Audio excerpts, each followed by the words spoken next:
王涵老师好，财神老师好，24位女嘉宾，你们好，我叫孙晨，来自哈尔滨，今年30岁。孙晨，欢迎你。这位是真爱网向我们推荐的男嘉宾。这波人是你朋友？以后都是好朋友，以后都是好朋友。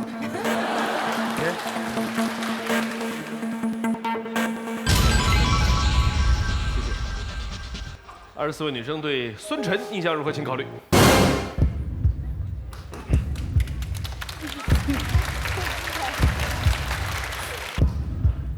请选择。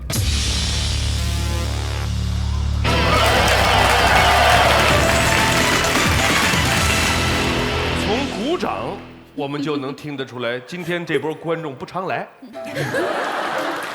新上场的18号。大家好，我叫胡月，我是一个来自于上海的典型嗲妹妹。我喜欢在家养一只宠物，一只狗狗，一只小兔子，一只小乌龟。我特别爱它们，所以呢，我想在这里找到一个特别有爱心的男孩子。欢迎你。14号。男嘉宾你好。你好。好好说话。你好好说话。我是女汉子。正常，你正常说话，我觉得就是你文质彬彬，然后特别稳重，个子又高，然后身材又棒，就是怎么看怎么喜欢。谢谢。等一下，我们再找一条女汉子来问问。10号。干嘛？会说话。那14号吴艳华，她说她是女汉子，我就接着。我也是，我是更绑一点的女汉子。老乡你好，我也是来自哈尔滨的。就是哈尔滨来的人，就是怎么看怎么顺眼，必须支持一下。你看你们俩穿着一块走下去就特别般配。谢谢梦爷，谢谢。来看第一条。我叫孙晨，我的一天，装货、卸货、送货。这是10年前，在国有企业从基层锻炼到管理岗位，虽然中规中矩，但也还算顺利。人过30，容易念旧。会不会有一天，时间真的能倒退？我从小到大，小学、中学、大学、工作都在哈尔滨。我舍不得离开这里，在这里有我的家人、我的朋友。我很怀念那些单纯美好，和发小们一起胡闹、一起做白日梦的时光。如果是要我选出代表青春那个画面，浮现的那滴眼泪，那片蓝天，那年毕业，那一场边哭边笑还要拥抱是你的脸，想起来可爱可怜可气可是多坏。过了爱做梦的年纪，我们都有了稳定的事业，但是还是常常会聚在一起。有家人，有爱人，有朋友的陪伴，就是最好的生活。我的梦想就是组建一个美满的家庭，能在生命的最后一刻，对我的妻子说。感谢此生遇见了你。谢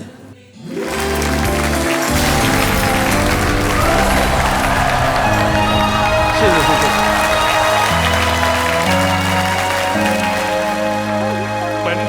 本场第一次爆灯，这是给家乡人这个长脸的。来，盼盼有话要说吗？梦爷，我喜欢这种类型的。非常喜欢，而且男嘉宾我也很念旧，就是我大学毕业虽然2年了，但是每次看毕业季了，我们师弟师妹他们传那些照片，我有一次我记得，我自己在家里看着电脑还有照片，我哭了半个小时，因为我这个人其实是外表坚强，内心很柔弱的这种类型，我一般都是默默的流泪，从来不在别人面前，我都是一个开心果的角色。我现在虽然没在哈尔滨工作，因为我喜欢南方的气候，但是为了你，我也可以留在哈尔滨。谢谢谢谢您。因为我想跟各位女嘉宾说一下，因为我从小呢，从上学一直到工作都在哈尔滨，原来也考虑过出去发展，但是考虑到父母可能年龄越来越大了，我还是不想说走出我的城市，因为这样更好照顾他们，更好好的照顾他们。有道理啊。23号，男嘉宾你好，这里。你好，你好。我也是来自哈尔滨的，我现在又一个加入竞争团队的。我现在在哈尔滨定居。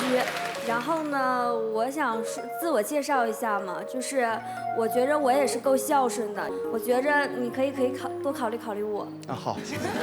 我问一下，还有谁是哈尔滨的？我俩，这俩。哦，哎，那个叶莲娜哈尔滨的，哎，长得像俄国人。小德也是，晒到今年夏天在中国给晒的。孟爷爷，那个我妈妈是哈尔滨人算吗？你妈在哈尔滨还是你妈是哈尔滨人？我妈是祖籍是哈尔滨人。算半个，然后也可以关注我。你还挺抢手的呀。这个片子里边他说了有一句话，其实我觉得没什么。我们编导特别事儿，他说希望在生命的最后说一句感谢此生有你，这个表达我觉得挺好的，没什么。我们导演来事儿了，跟我们说，要不然3位老师也讨论一下你们生命最后一刻想说什么。我们上几期节目来了一个男生，不知道说了什么，讨论假如你的生命只剩最后1年，你们干什么？我们讨论了一下，反正我表示我最后拿最后的1年录1年《非诚勿扰》，等我死了以后吧，大家还能看一会儿《非诚勿扰》。现在他们已经发展到要我们留最后的，就是最后的1页，就是这个。我看财神都要哭了。太感动了，真的太我也觉得，像男嘉宾这个年龄的人说吧，其实都是说的对生活的希望，未来生活的希望。不是像我这个年龄的人说，我觉得说的就真的就像他说的，就不远了。我觉得我们的导演，你们是有多残忍呐？我们能不能都好好活着，对吧？人家就是随口一说，他让我们讨论一下，哎，3位老师能不能谈一下你们临终最后想说什么？我就要说那个，黄老师应该能记得那个。对，保尔柯察金那段话怎么说的？得了吧，那个你想说的是扶我起来。叫什么？扶我起来，扶我起来。哎，今天扶我起来，我还要到飞城的舞台上去看看。6号，你怎么笑成那样？你5分钟之前还在哭呢。你年轻，你说如果在生命的最后的时候，你想说什么？给我2碗白饭，不要菜的那种。有菜更好，就是配着吃。吃饱了再上路。你好。男嘉宾你好，我想说的最后一句话是，我今生很荣幸来参加了《非诚勿扰》，来世如果有机会，我还会参加。好吧，他这句话激励了我。我就说来世我还干这活。好吧，我们做搭档。那你是准备把他们俩当中谁弄走？看下一条。我谈过6次恋爱，很多男嘉宾都说自己谈过3次。开始我也想说自己谈过3次，但我是一个诚实的人。我的初恋是我兄弟的前女友，当时我对这个小女孩也挺有好感的，但是考虑到都已经成为我嫂子了，那我就寻思就算了。后来他们分开了，我挣扎要不要去追这个女孩。不追。追。我们处了4年，后来我发现她跟一个韩国男生在一起，我当时很生气，去找他理论。我问你为什么要抢我对象？我操！啊！但他居然听不懂。来，你别走啊！我很无奈，算了吧。我绝对不是一个外貌控，我更重视的是精神层次的交流。希望我们以后有共同的生活目标。我会在外面努力的赚钱养家，希望您把家庭帮我打理好。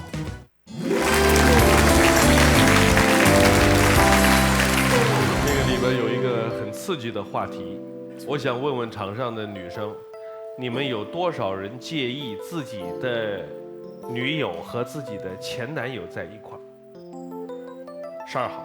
我就有这个情况，因为我的前男友和我的好姐妹儿一起谈了，最重要的是他们俩的朋友圈我都能看到，他们在下面打情骂俏，而且各种秀恩爱的照片。而且我前男友有个癖好，专门勾搭我姐妹，不知道为什么，就要跟我说，我就想试一下，看看你跟你姐妹的感情到底有多么深厚，无坚不摧。我说你，然后他每次都成功吗？基本上是成功的。太犟了。哇塞，你有多么博大的胸怀！他一共成功过多少回？你跟我说。2次，也可以了，这个就。我估计我爱的太深沉了，撞了南墙也没回头。刘桃李，哎，我也特别不能接受我的前男友跟我的好姐妹在一起，我会觉得我穿过的衣服我不想他再穿，而且我觉得他俩在一起的话势必会聊到我，这太尴尬了，谁知道他俩是说我好还是说我不好？而且特别是特别隐私的一些内容。对，他就是这么的讨厌，我就觉得呸，为什么一定要对我说这样的话呢？孟爷爷，我不同意。 9号啊，对，你已经把这段感情划为句号了，为什么不允许你的朋友去开始呢？哎，既然你已经结束了的话，这也是一个说法。对，除非你心里面还有，对但是如果他们结婚了，让我去参加他们的婚礼的话，我一定会回3个字：下次去。其实9号，我觉得你说的那么的带刺儿，其实也代表你心里还是介意的。你看你说我下次去，就代表你还是介意。哎，你这个说的也有道理。我表明我听你们俩说的都有道理。相爱，但是我不会参与进去他们的爱情，我不会参与。但你心里肯定不舒服，你要舒服的话，你不会说下次再去，就故意激他们呗。但是我不会阻止他们在一起啊。我也没阻止，但我就不爽，我穿过的你就不能再穿了。哎，你们俩说的都有道理，都有道理。但是我唯一觉得有一点值得商榷的是，你把它比作我穿过的衣服，这个有点不太合适。即使是没有感情了，在措辞上面还应该有个基本的尊重，对吧？看下一条朋友看到。看起来是个小白脸，但是挺能吃苦的。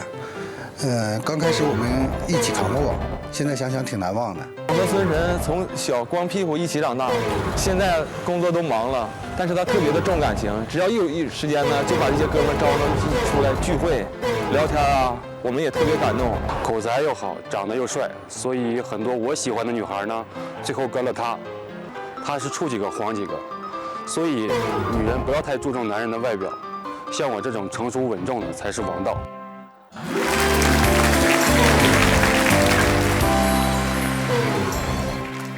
24号有问题吗？就想说一句话，如果我再年轻一点，我会爆灯的，但是我觉得我没有机会，所以没有爆。加油，祝福你。谢谢。你还留灯吗？留灯估计不会选我，就没有信心留了。想留的，留着试试嘛。哎，对，恭喜你进入到了男生权利。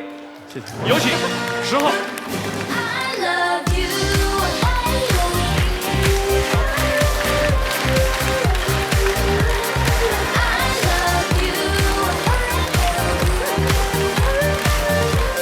有请23、24。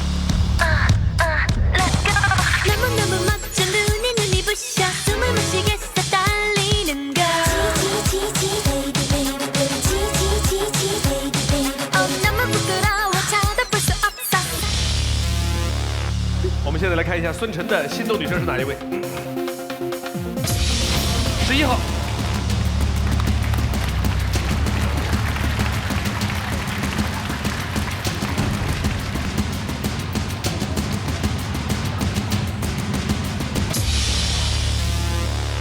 我先跟你说一个小的这个一个花絮啊，台上10号盼盼给你爆灯，只要你愿意跟他走没问题。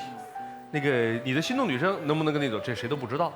最后呢，反正那3个女生你可以牵手一位，还有另外一个选择，这个女孩，我刚才就在旁边听到了，这姑娘来自哈尔滨。哦，不，你肯定不带这样的，你这么一会儿又整一竞争对手你。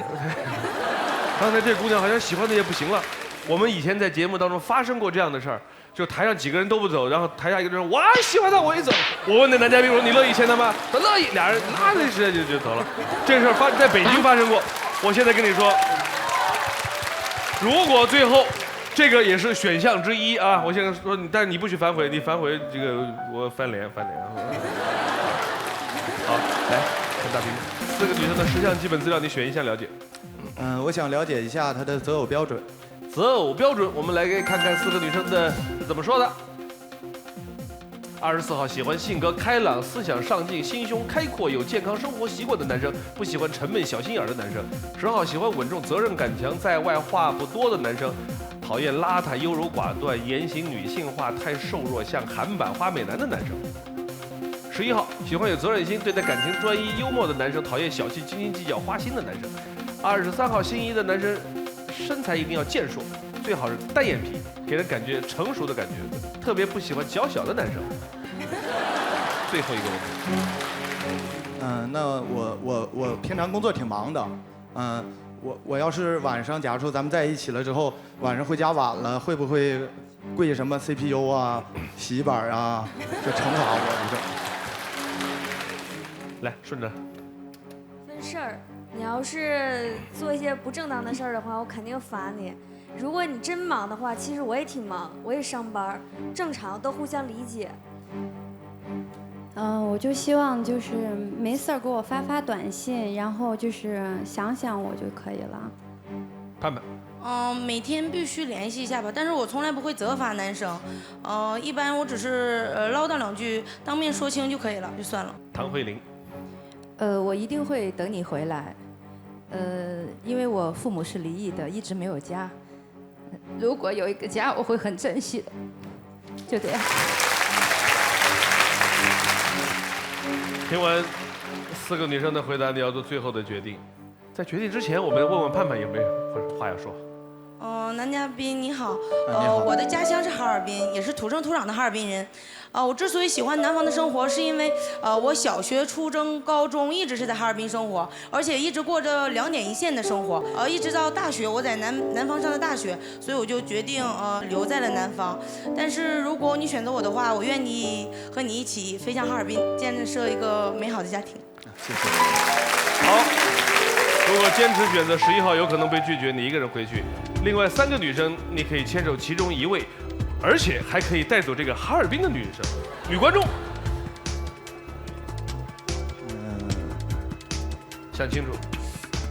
那我还是选择那23号，我们现在条件比较合适啊，因为我们都在哈尔滨。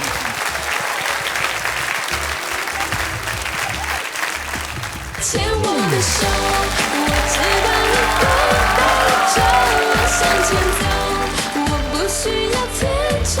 孟老师，我还想对3位老师说一句话。那孟老师，我的家人、我的朋友都特别欣赏您，欣赏您敏锐的智慧，敏锐的智慧。财神老师，我特别愿意看您的电视剧，您的电视剧我都看了几遍，特别有意思。黄涵老师，感谢您，我感觉您是特别富有知性、特别性感的女人，以后还会关注您的节目、您的微博谢谢您。说一句话，就刚才化妆的时候，他就说的你肯定嫁不出去，我说我肯定能牵手，所以我是。那谁说你肯定没什么呢？就是那个化妆师。化妆师是吧？他以后下岗了。好，恭喜你们，再见。要长久就不能腻在一起，这是谁说的鬼道理？恭喜男女嘉宾获得了爱情海之旅。我挺激动的，因为23号特别好，然后没想到他最后能给我留灯我们以后现在好好的在一起，互相了解互相照顾。我觉着我也挺幸运的，因为他一上台的时候挺心跳的，然后看到 VCR 的时候，没想到10号过得那么快，要不然我就会爆灯了。然后我觉得我俩挺情投意合的。给我个麦。哭了。这个魏东林留灯留过很多次，终于等到了一个老家来的，这个我觉得挺般配的。关键是我得问问这个哈尔滨这个观众，你站起来给我们大家认识一下。我们在南京录像，你从哈尔滨大老远到这儿来，专门来看录像的吗？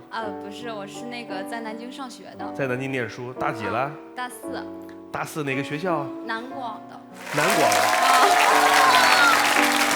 我觉得很好。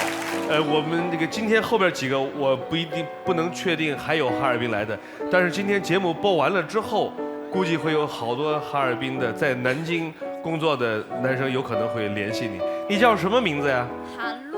韩露。南广的。好，你们学校会有人来找你的啊，你放心好了。我们就喜欢这种勇敢表达爱的姑娘，对吧？有请下一位男嘉宾。